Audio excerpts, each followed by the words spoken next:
may know now, we have the coming panel discussion. We have been talking throughout the day about women as survivors of conflict-related sexual violence, and now we will enter a new set of topics talking about women as agents of peace and agents of peacemaking and state building. Before the panel, I would like to have the opportunity to invite His Excellency, the Prime Minister of Kosovo, for addressing the audience. Mr. Kurti, the floor is yours.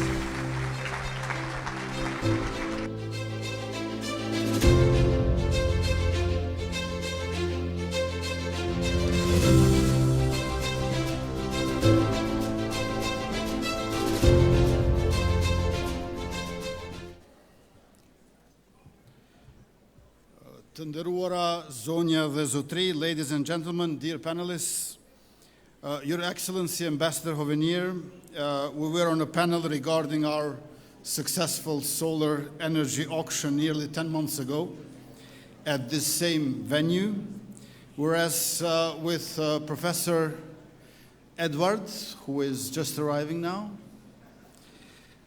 we were on a panel 10 years ago at the Johns Hopkins University.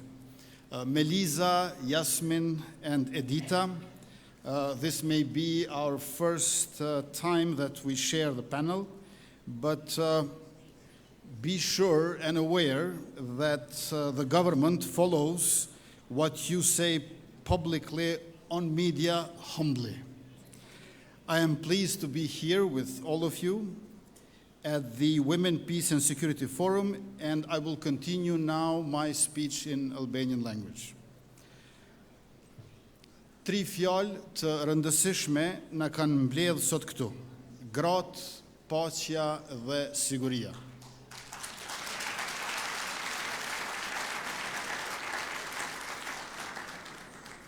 Sot jemi bashkë për këtë trinom që është i lidhur ngushtë. Dje po ashtu ishim bashkë në shënim të ditës së të mbijetuarave të dhunës seksuale gjatë luftës së fundit në Kosovë. Jemi bashkë çdo ditë në kauzën për drejtësi për të mbijetuarat e dhunës seksuale gjatë luftës çdo kund. Kur rezoluta 1325 e Këshillit të Sigurimit u miratua në tetor të vitit 2000, ne kishim rreth 20.000 viktima nga lufta e viteve 1998-1999. Në këtë rezolut, mes tjerash, flitet për sanksione dhe përjashtim kategorik të amnestisë në rastet e krimeve të dhunës seksuale gjatë luftës. Andaj ne jemi pranë të mbijetuarave, gjithmonë, edhe dje, edhe sot. Duke paguar një çmim shumë të lartë për lirinë, ato bëhen kujdestaret më të mira të lirisë, andaj edhe punojnë për paqe. E sjellin më shpejt atë, e përfshirja dhe pjesëmarrja e tyre siguron paqe. Paqen që qëndron e që shëron. Ato që para një çerek shekulli ishin subjekt i luftës çnjerëzore të projektit gjenocidal të Serbisë, sot janë heroinat tona. Heroina të zëshme e të heshtura.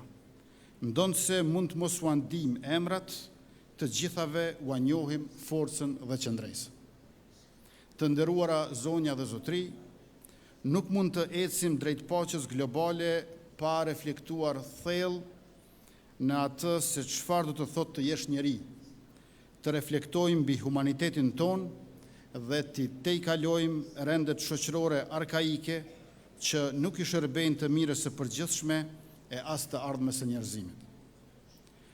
Po e shohim çdo ditë më shumë se në çfarë gjendje të krizës sigurisë globale është sot bota si rezultat i burrave me ego të brishta që duan të tregojnë se kush i ka muskujt artillerik më të mëdhej. Unë besoj se njerëzimi është shumë më i mirë se kaq. Dhe për paqen nevojitet një humanizëm i madh. Këtë burim njerëzor bashkë me dijen, maturinë e guximin e kanë ofruar vajzat e gratë edhe në historinë tonë. Kemi shembuj frymëzues të kontributit të tyre në përpjekjet për liri, në ndërtimin dhe në funksionimin e Republikës sonë dhe në demokratizimin e institucioneve tona.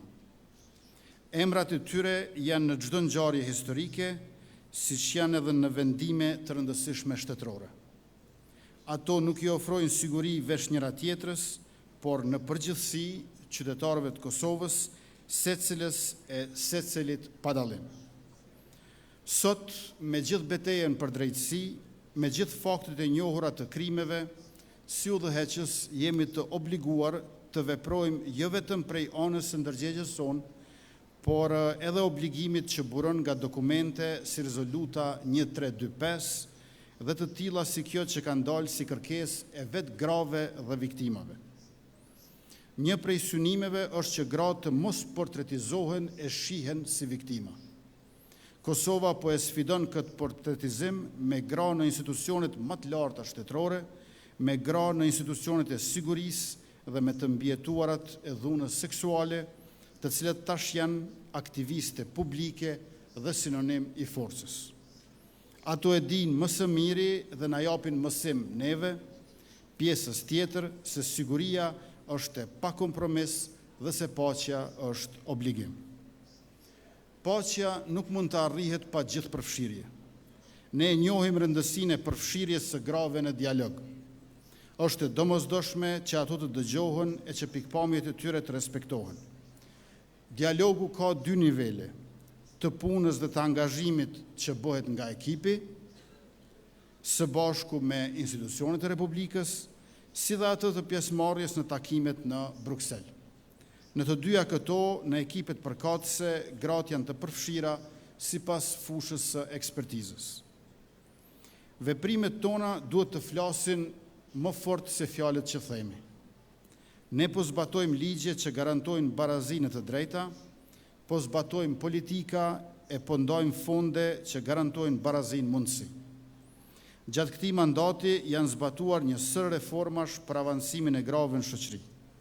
Masa e politika mbështetëse për një shoqëri barazimtare e më të drejtë, po i përmendi vetëm disa prej tyre. Me mbështetjen e drejt për drejt të shtetit janë punësuar mbi 12.000 gra. Në 3 vite qeverisje mbi 10.000 të rinj, mes moshës 18 dhe 29 vjeç, janë punësuar përmes platformës qeveritare Superpuna, prej të cilëve gjysma janë vajza e gra.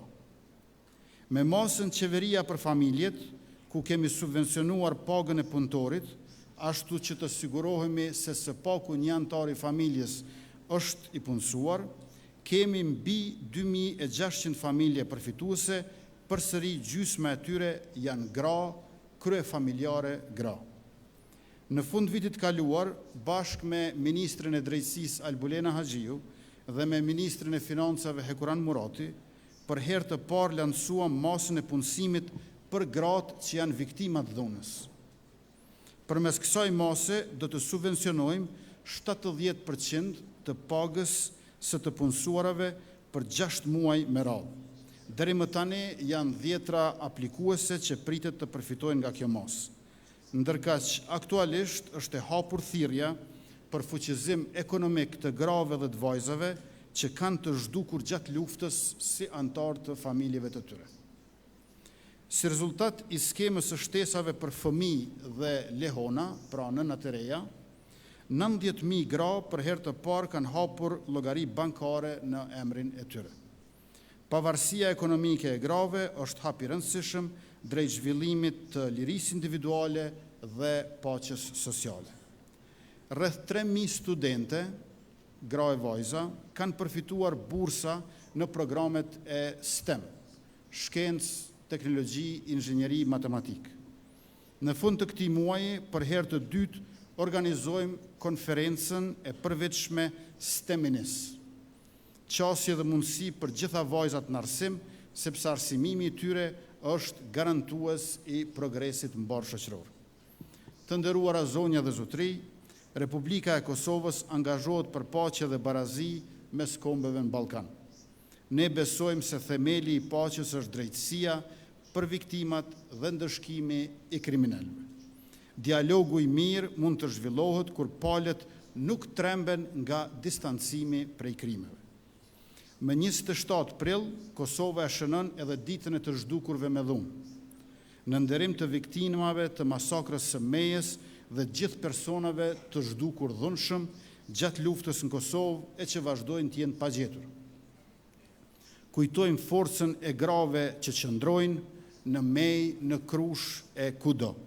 Nuk i harrojmë thirrjet e nënave të Kosovës e as nënat e Srebrenicës. Në vitin 2021, Kuvendi i Kosovës miratoi një rezolut me të cilën dënohet gjenocidi në Srebrenicë. Kjo rezolut fton të gjitha shtetet e rajonit që të bëjnë përpjekje shtesë për t'i nxjerrë para drejtësisë të gjithë ata që janë përgjegjës për planifikimin dhe kryerjen e gjenocidit në Srebrenicë. Këtë pranverë, teksa përkujtojmë 25 vjetorin e masakrave të kryera në vendin tonë nga Serbia, kujtojmë edhe të gjitha viktimat e luftrave të viteve të 90-ta në Ballkan dhe forcën e qëndresën e grave dhe të vajzave që mbi shkatërimin e luftës po e ndërtojnë paqen. Jemi mirënjohës për kontributin e grave ndër breza, vigjilencën e tyre ndaj pabarazisë dhe solidaritetin ndaj njëra tjetrës që janë ende edhe sot frymëzuese për të gjitha gratë, për mbar popullin ton e secilin qytetar të Republikës. U jemi falendërues për punën vetmohuese, për angazhimin e dyfish që secila prej jush e bën. Jemi krah për krah e këmbgulës në rrugën e lirisë, drejtësisë dhe barazisë, të cilët janë idealet tona të përbashkëta. Agenda për gratë, paqen dhe sigurinë, për të së qeni një premtim i së ardhmes, është angazhim yni i përditshëm. Duke punuar bashk për të tashmen, le të ngrisim të fortë të qëndrueshëm themelet e barazisë mes individëve e të paqes mes kombeve që t'u lëm trashëgimi brezave të ardhshëm. Ju faleminderit. Thank you.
Hello again, everyone. I invite you to take your seats because we will start with the next panel. This panel is quite interesting because, as I mentioned before, we are talking now for another part of the discussion. We talked before about women in survivors of conflict-related sexual violence. Now we are talking about women as peace agents and women being part of peace negotiations and peace deals. If we can be a bit more silent, that we can hear the panelists, it would be very welcoming. I'm very honored to be here and to have these distinguished panelists to discuss this very important topic. In 2000, a landmark resolution passed, 1325, calling for women to be part of peace processes. But more than that, it called as well for peace agreements to have integration of gender perspective. So we are not only talking about participation as number of women, but we are also talking about substantial contribution and gender perspective by taking into consideration that war is gendered, so should be peace. Data is all the time showing that when women are part of peace processes, the agreements are more durable. At the same time, the agreements are more inclusive. If we talk about numbers, and I want to share with you some numbers, women participation increases the probability of a peace agreement lasting at least 2 years by 20%, and a peace agreement lasting 15 years by 35%. Women are affected differently during the war, but at the same time as agents, equal agents in society, they also contribute differently prior to the war, during the war, and after the war. All these contributions should be taken into consideration and should reflect in peace negotiations in decision-making processes. This is a topic of today, which I am very honored again to talk with a distinguished group of people who have been part directly of negotiations and who have dealt with peace processes throughout the years in the region and beyond. I would like firstly to welcome the U.S. Ambassador. Mr. Ambassador, it's a pleasure to have you here. Thank you for accepting to be part of the panel. We have here with us as well the former Prime Minister, Deputy Prime Minister of Kosovo and Chief Negotiator, Madam Edita Tahiri. Thank you for coming, ma'am. We have with us as well the former Minister of Foreign Affairs, Madam Melisa Radinaj. Thank you for being here. We are also well joined by Mr. Edward P. Joseph, lecturer at Johns Hopkins University, amongst others. And last but not least, we are joined as well by Mr. Yasmin Mujanovic, a political scientist who has been closely dealing with developments in the region.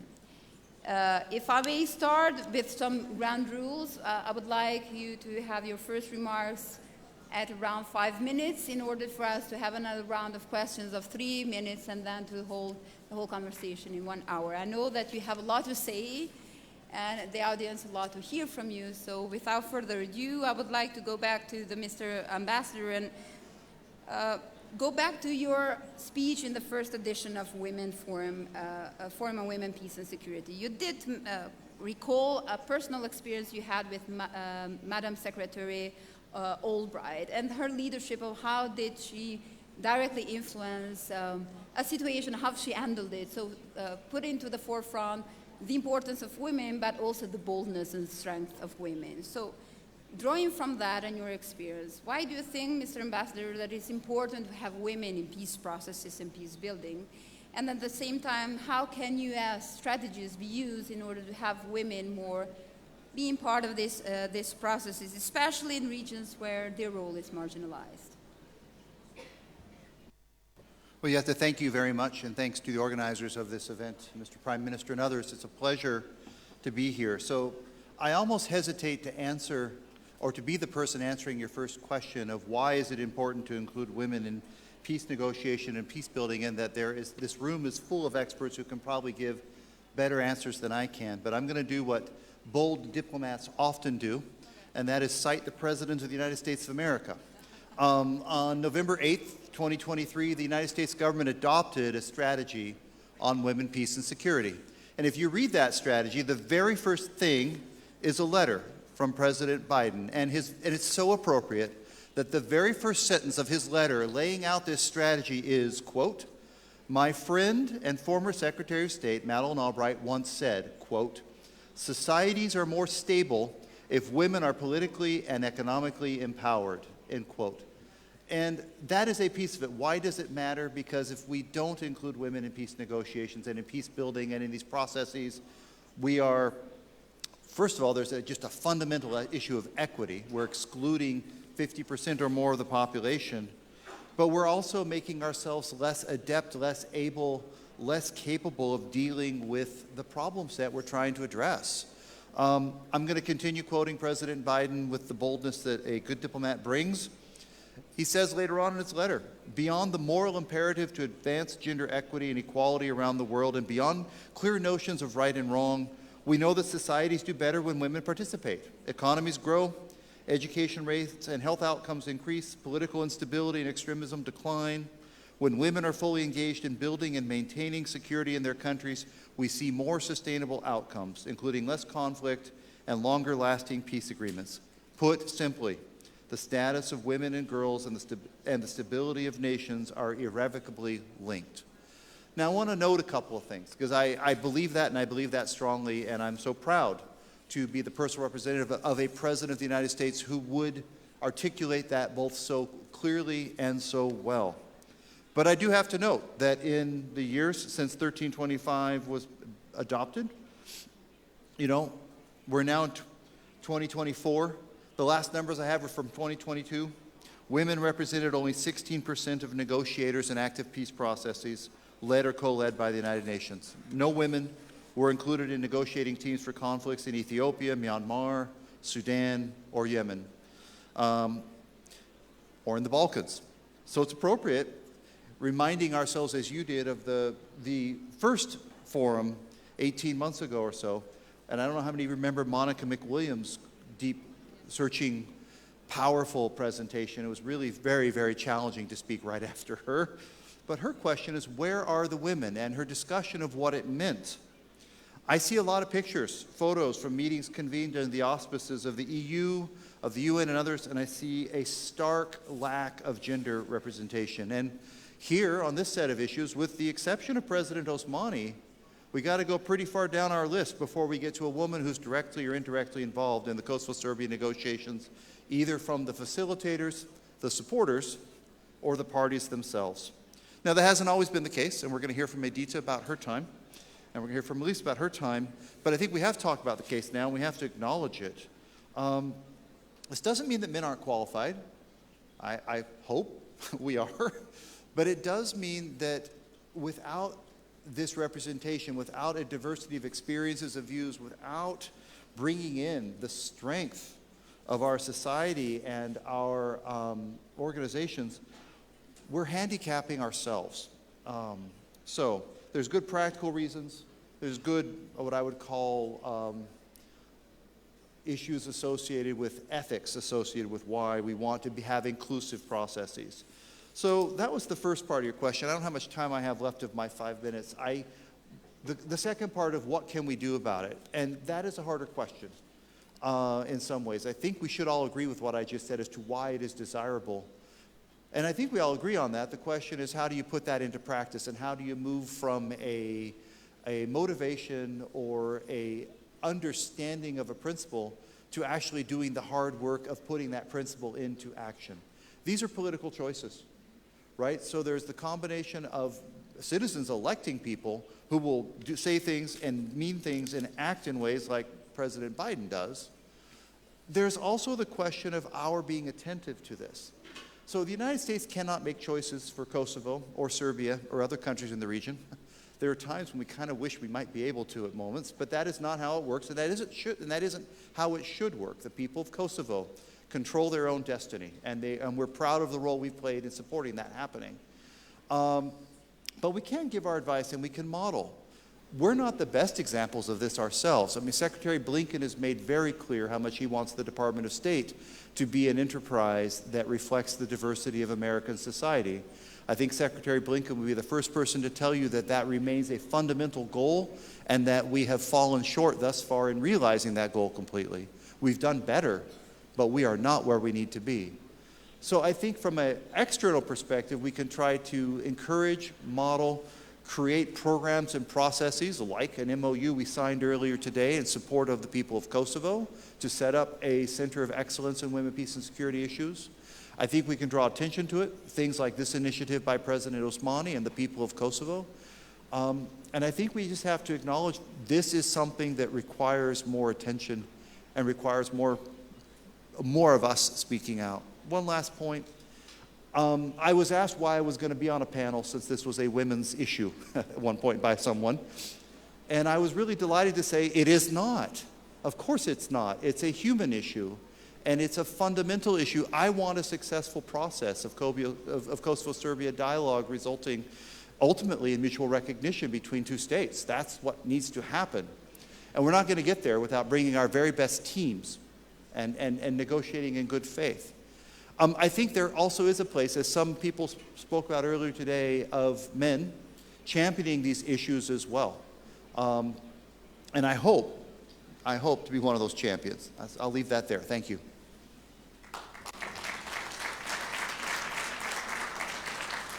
Thank you very much, Mr. Ambassador. Now I would like to turn to one of the women who was leading the peace process, one of those leaders that were not even in the Western Balkans, because if we see in the last 20, 30 years, there have been 10 peace processes, only one of them has been led by a woman. Madame Dita Tahiri, you have been involved in this process for a long time, even in peace making in 80s and 90s. Can you share with us your experience? What does it mean to be a woman leading a peace process? And at the same time, can you share with us how can we overcome the challenges and the barriers that are often put in front of women who tend to be, or the topic of why women are important to be part of the peace processes?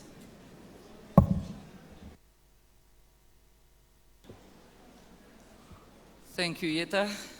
First, would like to thank our Prime Minister for introducing us. Thank you very much. And I have a message for you, Prime Minister. Next time you are in the Security Council, you should ask international justice for our women victims of rape during the war in Kosovo. Because, Prime Minister, we are doing a lot. I have done, as you know, even petition organized, citizen petition all over Kosovo. Was glad, mostly men signed, but it's not enough. Our voice is not reaching where it should be heard. I must tell you that I recently wrote another letter to Guterres, Secretary General, calling for international justice, not only for Kosovo, but also Bosnia and Croatia, but not even answer. Thank you. Sorry, Jetta, a little diversion, but it was my opportunity to meet our Prime Minister. Now, back to your question. First of all, let me say that in this sad picture of discrimination of women everywhere in the world, Kosovo makes difference. Kosovo is the only country which had women in the Rambouillet Peace Conference where we decided peace. We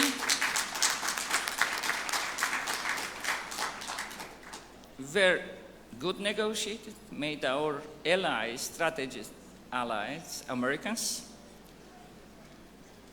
Honored to be with Ambassador of America, who decided to use force through NATO, bombing Serbia, stopping genocide in our country, bringing peace, and we succeeded to leave the door open to independence, and I was only woman among 15 men, so Kosovo made difference. Another difference, Kosovo had woman chief negotiator in Brussels dialogue, Serbia did not have. So when I speak of dramatic underrepresentation of women in formal peace processes, I always make distinction of my country, young, visionary, I would say breathing democracy, respecting women, I hope will be better in the future. Now, why we don't see women in formal peace processes? It is related directly to under-empowerment of women in politics.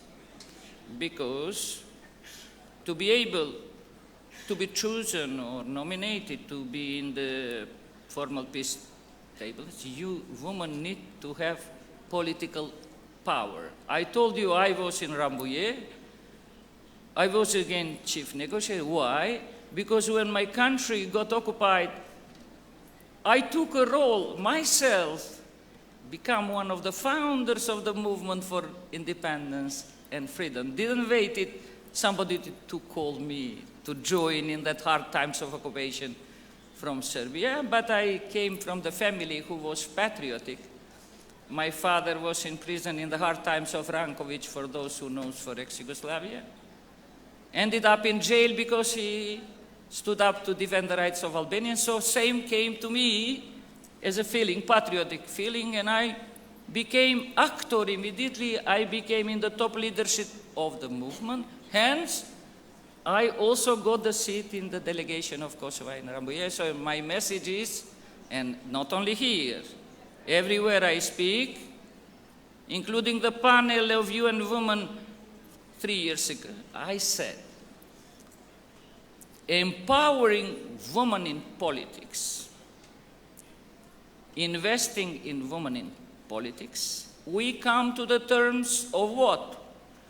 Sharing power with men. Ambassador said women are not the issue. I would like to say, Ambassador, men are the issue.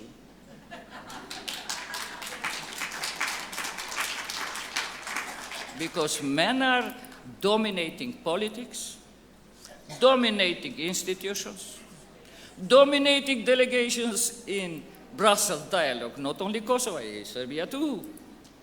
So, time has come to gender equality in politics.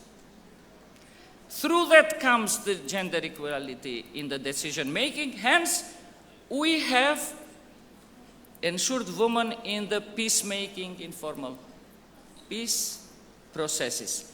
If we cannot speed up with implementation of WPS agenda, which is delaying, isn't it? Isn't it today 23 or 20-year implementation is delaying? I would like to tell you our experience when we returned from the war, as we were exterminated by Milosevic. We started the life in free Kosovo. What I saw, men running for power. Women put aside. I personally know, because I already had high credibility in politics, so I was not the one targeted to be marginalized. What I did, I initiated the quota for women in parliament with whom, not alone, with grand coalition between women in politics and civil society in Kosovo, even wrote to the State Department, and we got quota. We still have quota, we have law on equality, but it's still not implemented. But why I'm mentioning quotas? We need now quotas at the world level and national levels. Each delegations of each state in the peace process, it must have quota in delegation for women. Even mediators must have quota. Look, Borrell, men, Lajčák, men. Okay, say it, Balkans couldn't put women, Kosovo or Serbia, but EU, our model for European and the democratic values, Borrell men, Lajčák men. In my time, only Ashton was woman, others men. So here I want to finish. Thank you.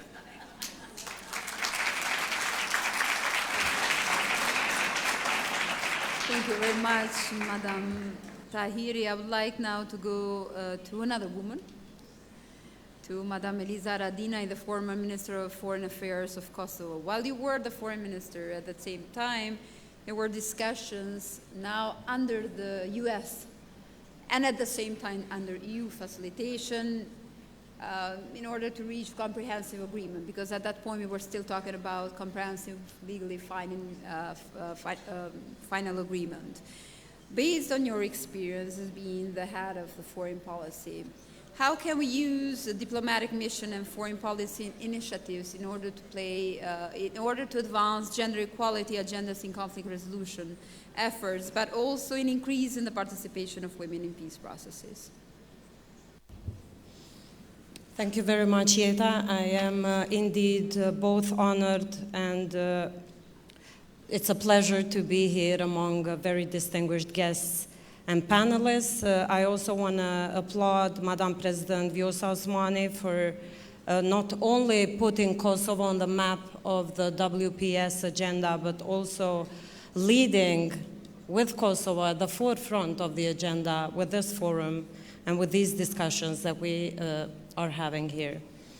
I have to be honest that gender-classified discussions were not a preferential angle for me until I reached a point in public service and in politics where I climbed the ladder and I found myself in a very lonely position surrounded by men.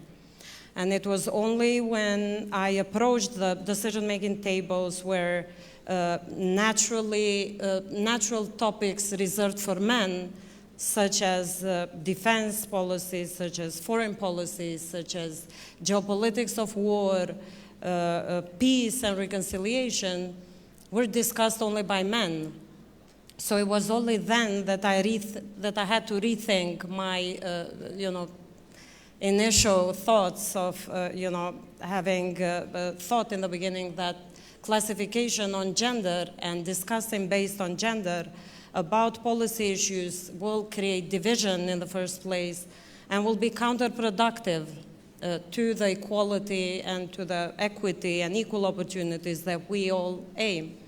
So it was only then when I thought that there's a large place in the decision-making table and in peace processes for women, for fellow women to be there, to have their voice, to amplify their voice and their rights and their opinions, and to fill that place where they belong.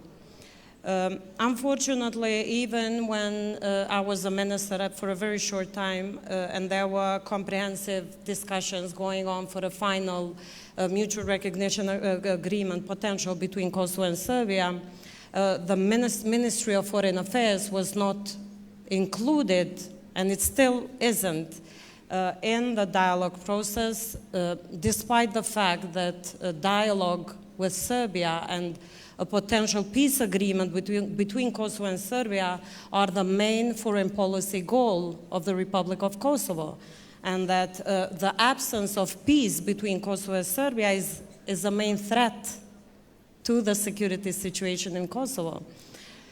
So it was not by function that I became involved in the dialogue, nor by meritocracy, but I had to, in a way, impose myself in that decision-making table dominated, I repeat, I highlight and underline, only by men.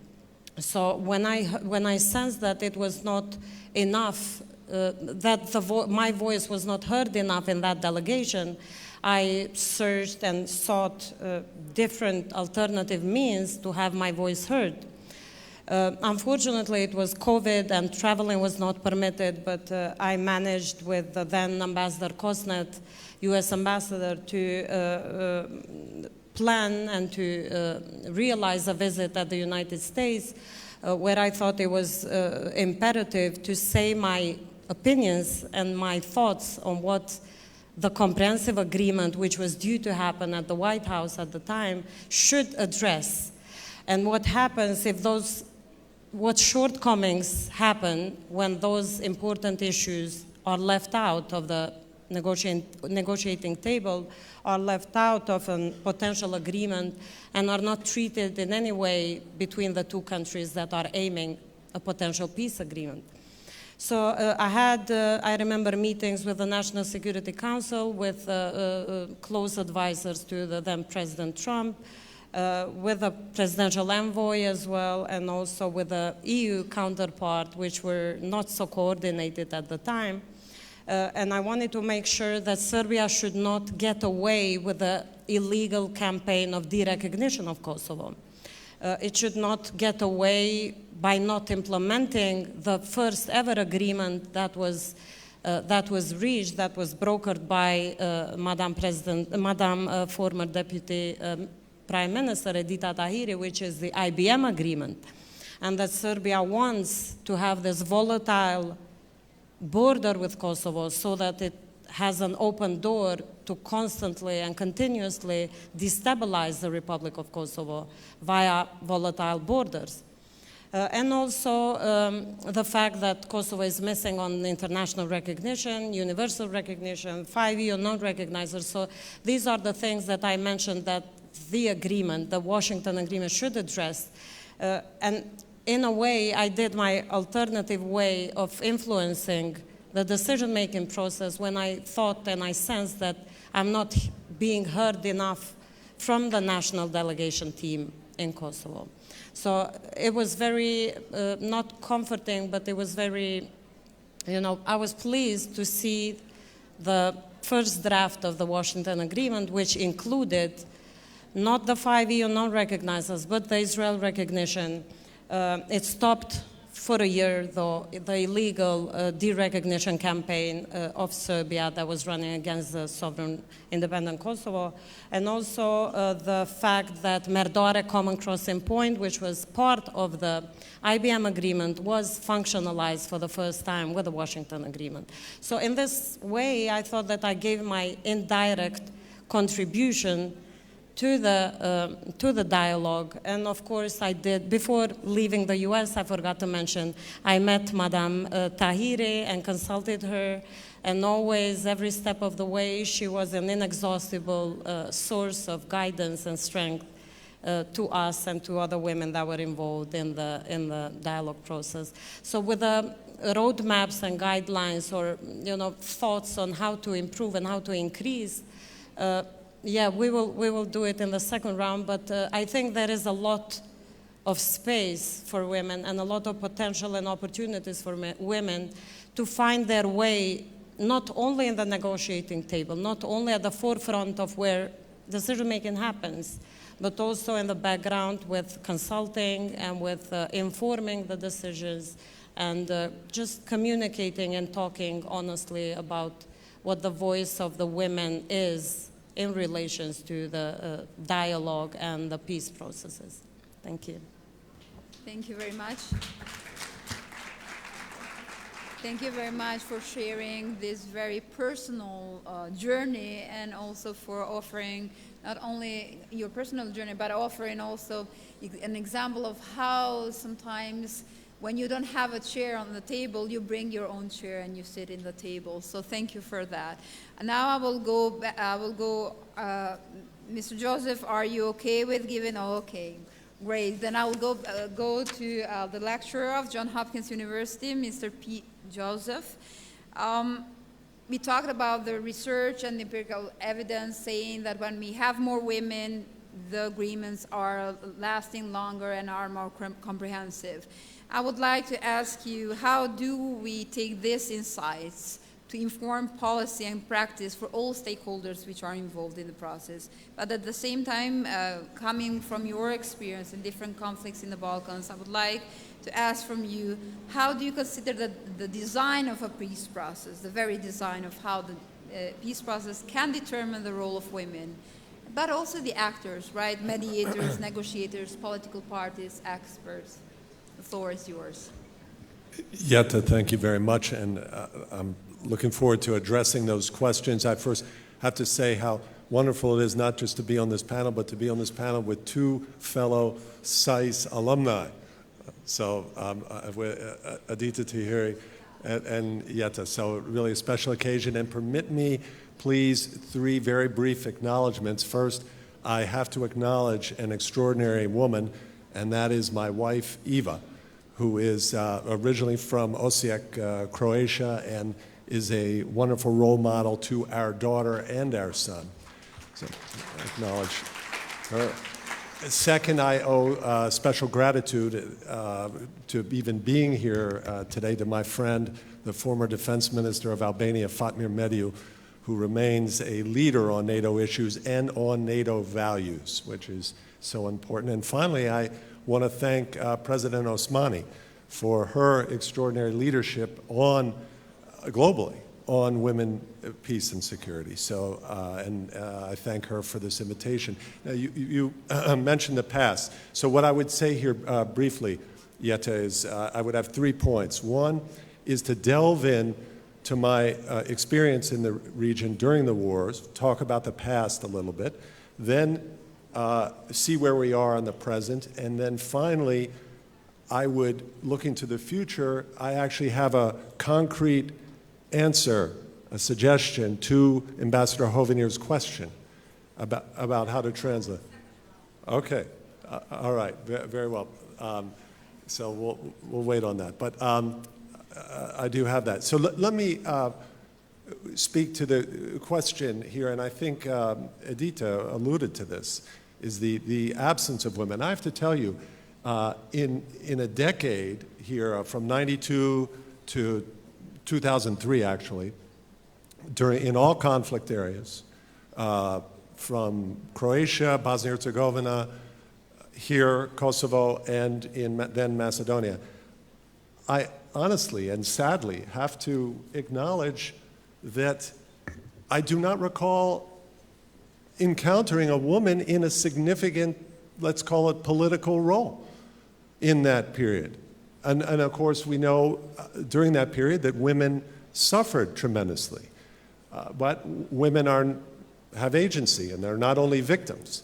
And it wasn't really till after the war, and I'll mention how, when I first became acquainted with the need and the capacity to involve women. But I have to tell you, honestly, I was trying to think, and I could not think of a single encounter. And of course, I was exposed to the question of conflict-related sexual violence in Tuzla in July '95, when the women who were expelled from Srebrenica with their children had been traumatized, deeply traumatized. And this was, I can remember, I don't have time here to give some graphic examples of how that was manifested there in the camp, but that experience, in a way, was very valuable to me, because within 10 days or 2 weeks later, I was in Žepa, face-to-face with Ratko Mladic, Zdravko Tolomir, Milan Guerrero, and others,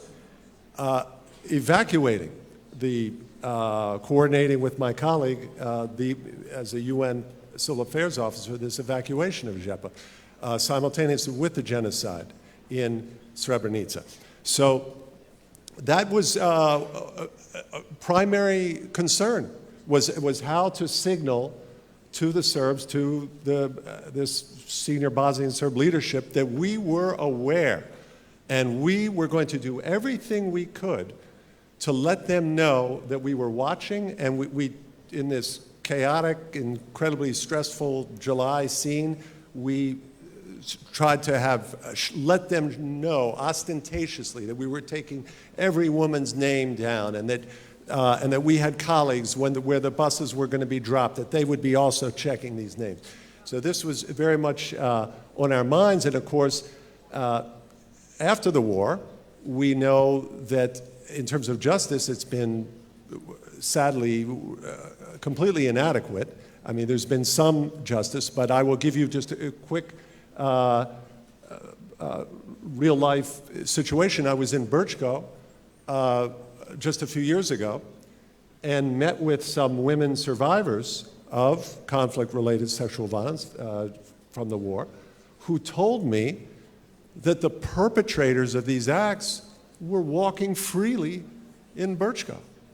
I mean, can you imagine that? It's bad enough to suffer the trauma, a lifelong trauma, but to have that, and this was really deeply upsetting to hear that. Then let me quickly pivot to our post-war work in Bosnia-Herzegovina. I was with I4 and assigned to OSCE, and I made a special point of meeting and engaging Esma Palic, who is the widow of Colonel Avdo Palic, very likely the highest-ranking prisoner of war taken during the war by the Bosnian Serbs and executed by the Bosnian Serbs, and working with her to try to get the international community to press the Serbs to return her husband's remains, at least. And when I witnessed her poise, intelligence, and capacity, then it became graphically aware to me about what was missing all this time and the absence of women throughout this period. So that became very clear. Then within, I have to tell you, Edita mentioned quotas. I think great credit goes to the OSCE mission in Bosnia-Herzegovina under the leadership of someone who I'm sure Ambassador Hovenier remembers, the wonderful Bob Froeck, wonderful diplomat, and who insisted on these first elections, despite all the controversy and so forth, absolutely insisted on strict quotas. And I remember there was a lot of controversy about that. Yet it succeeded, and you see Edita tells, and this is where I would quickly pivot to the present, and then we'll come back later on the future and my concrete suggestion. But the present is we have this paradox, which is this is an issue, women, peace, and security, which actually is widely recognized as this, as Ambassador Hovenier said. This is tremendously important construct. It's a policy framework that's been formalized. Prime Minister Kurti mentioned Security Council Resolution 1325, and Ambassador Hovenier mentioned, for example, in the United States, there's even legislation. Republicans and Democrats have backed legislation. So there are some formal steps, and yet we all know, that the progress is inadequate, way inadequate, for the very fact that, as Edita mentioned, we still need quotas. So without wanting to take too much time, I could go on, but I'll wait for I'll wait for the second round and give you my concrete suggestion for how to advance this and begin to resolve this paradox. Thank you very much. Thank you, likewise. I think that speaker after speaker, you are bringing a very rich experience, in which way you are highlighting what are the challenges, but also what are the ways or how to break these challenges. So thank you very much. Now I want to go to Yasmin Mujanovic. Yasmin, you are a political scientist, and you have been very closely monitoring, looking at political developments in the whole region. You are very actively discussing about different issues and how to improve, actually, all the processes that are going on in the region. I would like to ask you to share with us what are your thoughts on where do women stand now in the region when it comes to their representation in general in decision-making processes, but most specifically in peace processes, and how can we ensure that women are more involved in peace processes, and why? Why do you think that women should be there? Yasmin, the floor is yours. Thank you very much for having me. It's a real honor to be here. Thank you also to the Prime Minister for mentioning the Srebrenica genocide, and thank you also to the entire cohort of Kosovar officials here who have really done a lot to speak out about some of the issues in Bosnia, and I hope my friends in Sarajevo will replicate the favor, although obviously and very shamefully Bosnia-Herzegovina does not recognize the sovereignty of the Republic of Kosovo, but unfortunately we know why that is.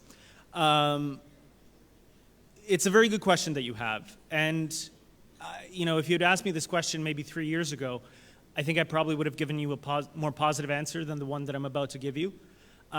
Notwithstanding this very important conference and all the efforts that are being undertaken here, I think broadly speaking, the region as a whole is moving in the wrong direction. And unfortunately, that also includes the policy direction of our most important friends and allies in the political West, including in the EU and the US. We have a very particular problem, unfortunately, in the Western Balkans, and that is namely the insistence on ethnic-based solutions to political problems.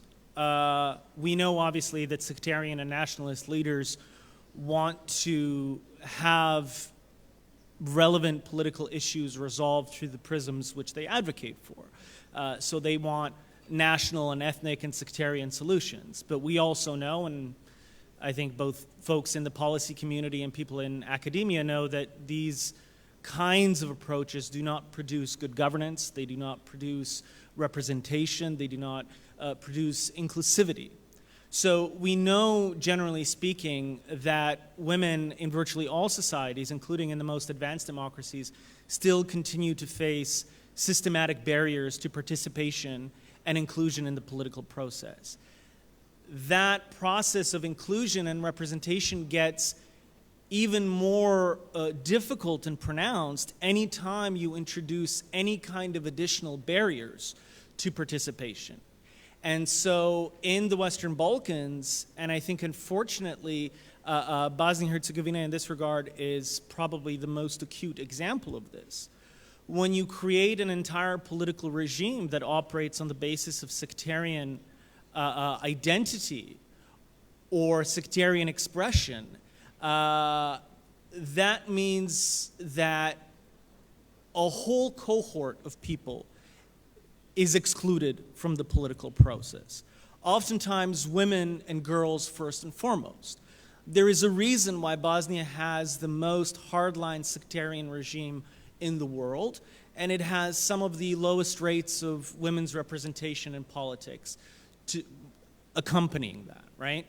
And so the kind of real upshot of this, though, is that this is not just a kind of generic problem. I think the thing to really emphasize here is that when those of us in the political West who benefit from living in liberal, cosmopolitan, multicultural societies that have taken great strides towards inclusion and participation, when it comes to our engagement in regions like the Western Balkans, we should champion those values, because we know they are successful. We know ultimately they are the only things that are successful. In this sense, I am a little bit of an ideologue in the sense that I do believe very objectively that liberal democracy is the most optimal form of governance for human beings yet devised. Maybe in a couple centuries we'll come up with something better. We've yet to stumble upon it, however.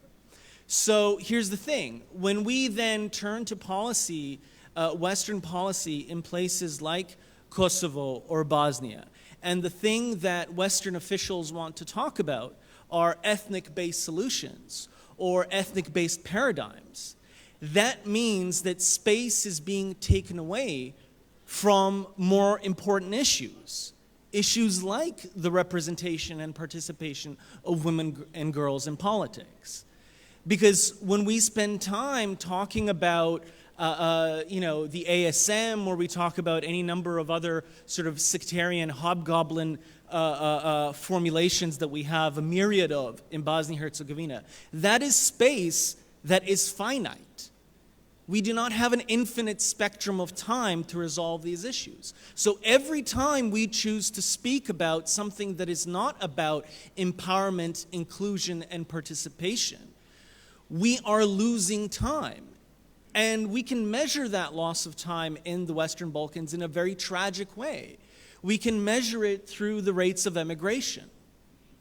And this is sort of the last point that I'll make, which is that all the time that we have spent over the last 20, 25, 30 years in this region, seeking continuously to find exclusionary solutions, i.e. ethnic solutions, has been wasted time.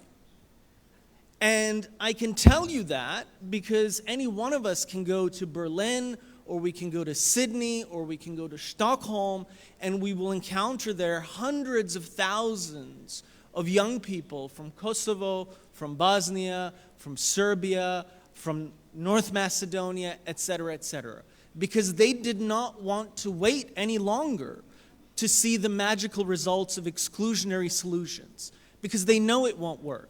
And so they went to the places that succeeded with open, cosmopolitan, democratic, liberal solutions. Thank you, Yasmin. I'll follow up with another question, because now I want to do the second round of questions. We don't have too much time, so please be short. We did talk previously about the importance of not having a top-down approach when we talk about peace processes, but also bottom-up. You did talk about how your vision or your opinion or your view on how ethnic-based solutions are not the RIP one, and they are also excluding the representation, inclusion, and participation.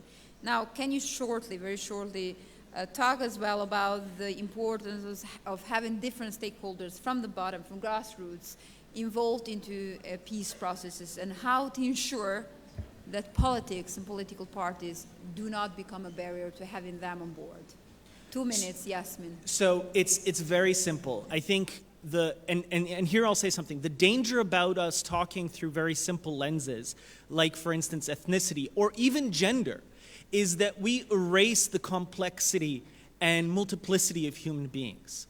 A woman that comes to a position of power, and we've heard from two esteemed colleagues here today, also has this baggage coming with her, because she is forced to, in male-dominated spaces, not just represent women, but almost in every instance represent all of the other identities that she is aware are not being represented.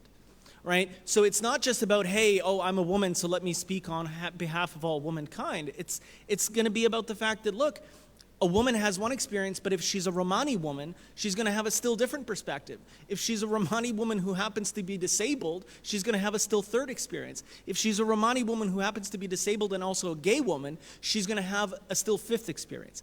So the reason why we need to emphasize inclusivity and participation is because we need to adequately represent the complexity of actually existing human beings and citizens.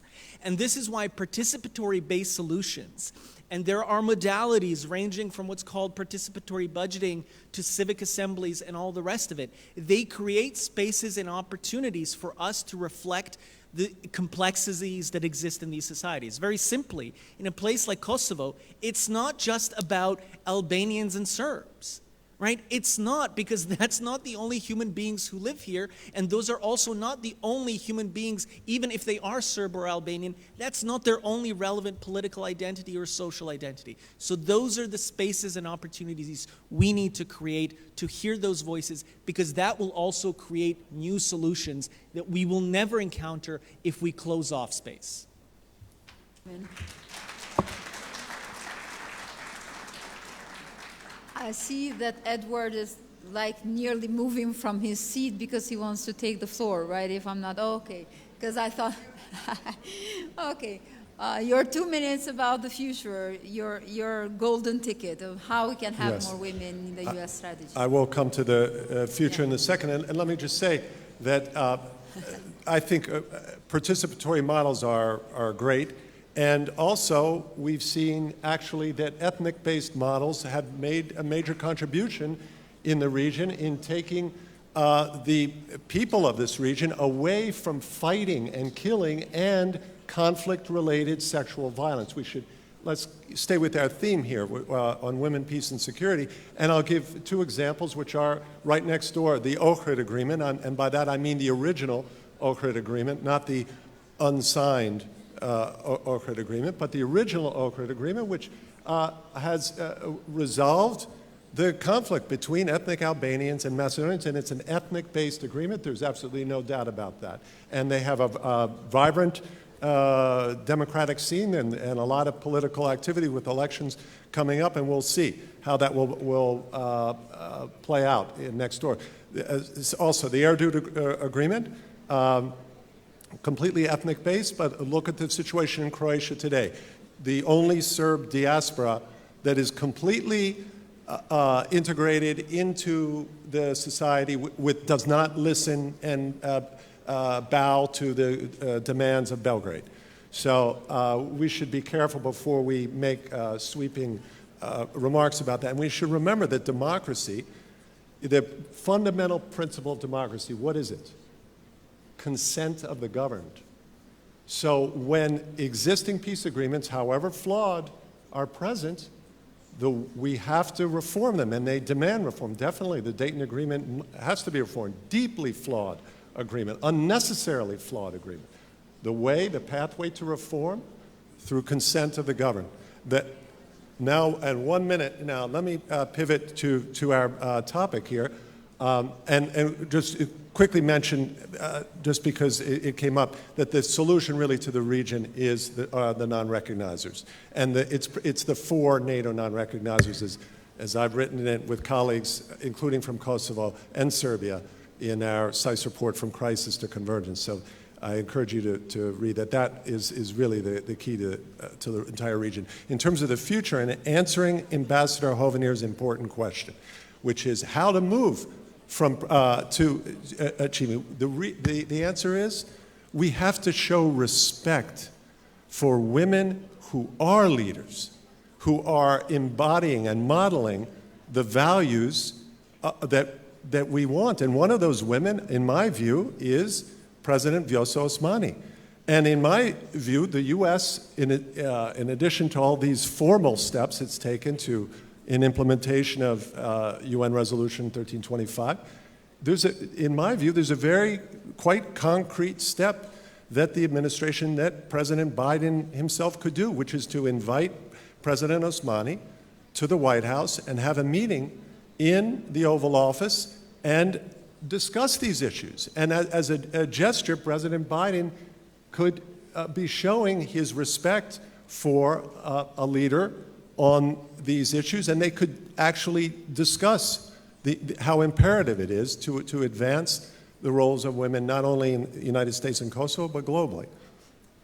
Thank you. Thank you very much. And Ambassador, to follow up maybe to the contribution of Edwards, what could the U.S. strategies be in order to push forward more women in order to surpass these barriers and challenges in general? I know we're very low on time, so just a couple of things. One, I do want to just briefly note that I believe strongly and have been committed in the various jobs I've worked on in my career on Kosovo to advance a sovereign, democratic, multi-ethnic state and society. And I believe that is the foundation of American foreign policy on Kosovo. So I'll leave that one there.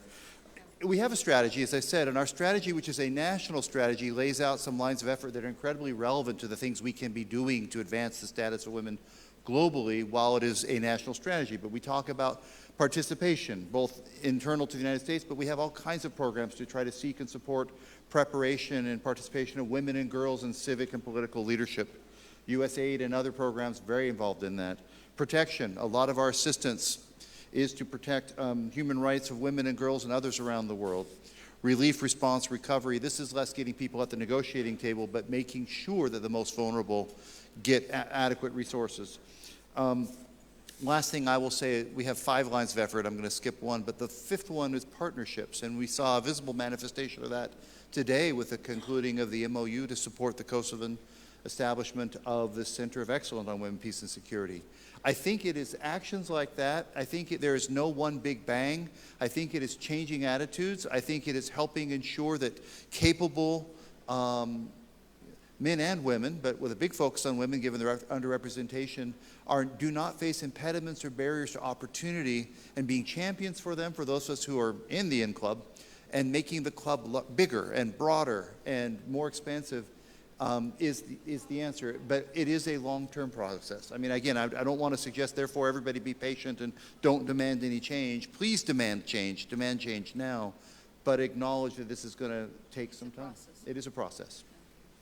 Thank you very much, Ambassador. Now, talking about a process, I'll go back to Madame Tahiri and speak about how to make the peace process more inclusive, in a sense, not having women, but also more to the peace agreements to have this gender perspective. I did talk about the design of a peace process. You've dealt with peace processes, you have negotiated. So can you tell us how the design of the peace process influences this? What's the space there, or the lack of space? Thank you, Jetta. I will lead a little aside this issue, gender issue, because situation is much more serious in the Brussels dialogue between Kosovo and Serbia, because virtually Brussels dialogue is dead now. The fact that since last year, when this Ohrid implementation agreement was reached, there is zero implementation of any agreement by both sides. Why? Because the dialogue has come to final stage. What is final stage in negotiations? It is the time when both parties to be prepared for big exchange.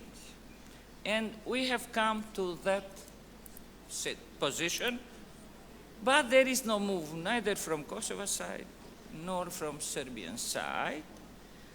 Kosovo, on its side, has an obligation, association of Serb majority municipalities. Serbia, on the other side, has an obligation to recognize de jure Kosovo as a state. However, sorry to say, lately I hear all international players, all our allies even, America, Europeans, only call on Kosovo for association. None of them is calling on Serbia for recognition of Kosovo states. And it's not the first time I am saying, I am posting, I am giving interviews. I just want once again to say, because I have experience, at least in terms of how to push processes, I have pushed processes in Brussels dialogue. We reached 33 agreements. Why? Not that we were willing to do agreements, but I was pushing, even saying to EU, please put European standards as the basis for solution, otherwise things are not moving. So now to come to the end to this, where we are. First, Serbia knows that there is chapter 35 that we established, myself with Americans, and Serbia knows that it cannot reach to the European Union without normalizing relations with Kosovo, because chapter 35 applied to Serbia as a decision of EU calls that there is going to be normalization of relations between two states with the judicially obliged agreement for two sides, but honestly to say, nobody is mentioning. All is about Kosovo. Yes, Kosovo has to implement its obligation based on Kosovo constitutions, but Serbia has also to recognize Kosovo de jure.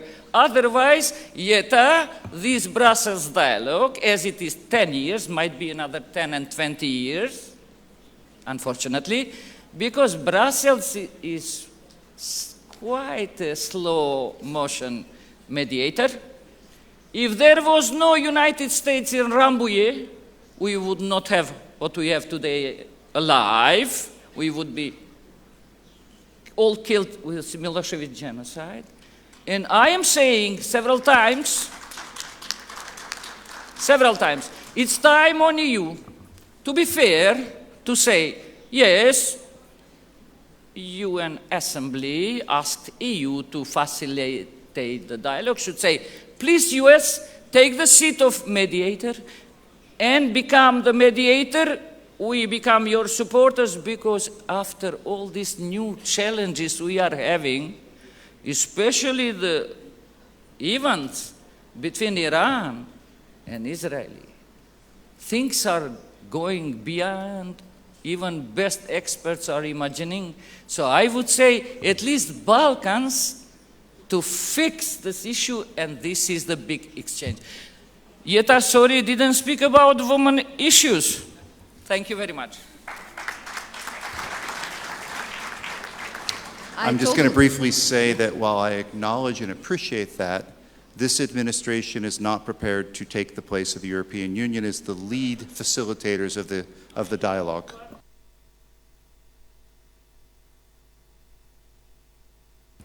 Thank you both for your interventions. I disagree with you. Madame Tahiri is saying that you were not talking about women's rights. I think you were acting as a woman in peace negotiations and in peace building. So you were exactly talking about that. So thank you. And last but not least, I will go back to Melisa because we are beyond time. But I want to give her the second round and to. Now, I'm scared to ask a question because usually in the second round I ask questions, but they were not very much answered. So in any case, I will go to the point of how can we ensure that more women are in these processes, and how you did give an example, your own example of breaking barriers, but what are your thoughts? What can you share at this point after hearing all the speakers? I promise I'll be very brief. So in practical terms, I think that first and foremost, we should celebrate the trailblazers, the women who were there before there was peace in Kosovo. So the women who fought for freedom, who fought for political rights as a prerequisite for peace, and then who are fighting today for peace as a prerequisite for democracy.